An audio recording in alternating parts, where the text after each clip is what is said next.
Oh yeah, it's 5 degrees out. Warming up. Colder last night. So the yellow bug is all done. Waiting on a brake line though, which is supposed to come today, being Saturday.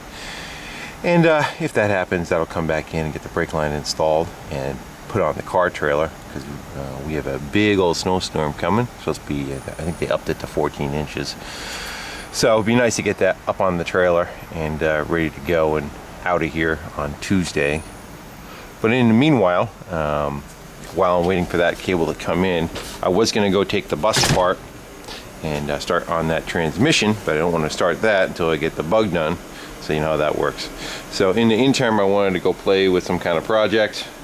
I just came in, fired up the heaters, and had to wait a minute for my camera to warm up. So actually, I opened the camera, it said too cold. I left it out in the garage last night by accident.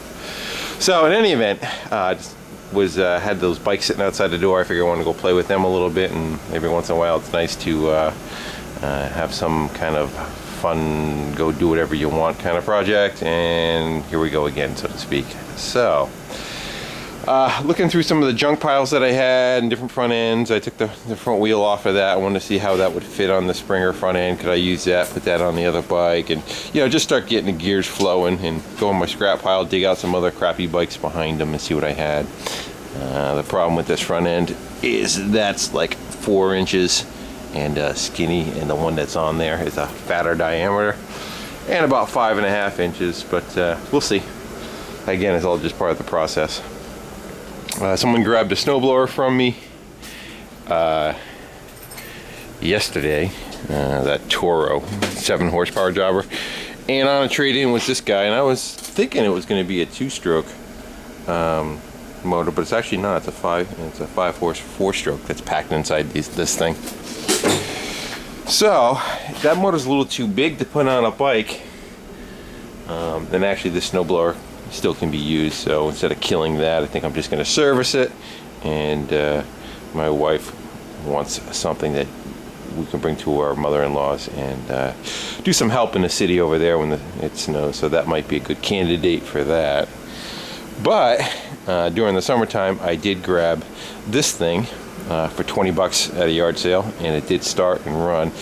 But if you look at it, it's just a piece of shit that somebody patched back together. The handles are all busted out of it and ripped apart, and the thing for the front chutes that are supposed to tell it go left and right is all beat.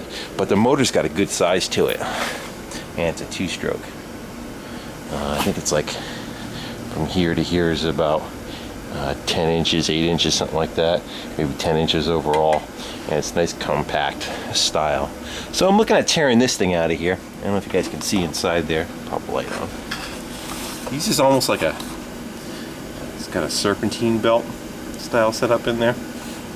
So I think I'm going to stay with that and try doing what I did on the board track bike, which is basically weld one rim to another. That's why that little bike is in here. I'm thinking of taking that rim, say this is the back wheel of the other bike, and weld it right about here and make a drive coming off of it. I was actually looking for a 16-inch rim. These are 20s. That's a 20. I thought it was going to be a 16, and those are like 10, 12, something like that. So we'll see what I can go find in a scrap pile before I start doing it. But if not, that's getting welded on there, because I want to make a drive, probably something like, if the light's gonna get you, like that setup I did on that rim. Kind of the same idea, but going right to the motor instead of having a jack shaft and another set of pulleys. So we'll see what happens. I'm just gonna start making probably the rear wheel first and work my way forward. So all you guys, stay warm and keep those projects coming. See, YouTube's been a little slow recently, not much out there, so while we rectify that. Alright guys, again, thanks for watching, comment, subscribing. Take care, bye.